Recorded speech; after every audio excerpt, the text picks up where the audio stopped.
పాకిస్తాన్లో ఒక జైలు నుంచి 200 మందికి పైగా ఖైదీలు పరారయ్యారు.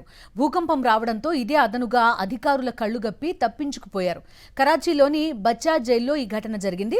సోమవారం ఇక్కడ 3 సార్లు స్వల్పంగా భూ ప్రకంపనలు సంభవించాయి. దీని కారణంగా జైల్లోని కొన్ని గోడలకు పగుళ్లు రాగా మరికొన్ని కుప్పకూలాయి. దీంతో 1000 మందికి పైగా ఖైదీలను వారి బ్యారక్ల నుంచి వేరే చోటికి తరలించారు జైలు అధికారులు. ఈ క్రమంలోనే అధికారుల కళ్లుగప్పి 216 మంది ఖైదీలు తప్పించుకున్నారు. పారిపోయే సమయంలో ఆయుధాలు లాక్కుని భద్రతా సిబ్బందిపై కాల్పులు జరిపారు. ఘటనలో ఒక ఖైదీ మరణించగా 4 అధికారులు గాయపడ్డారు.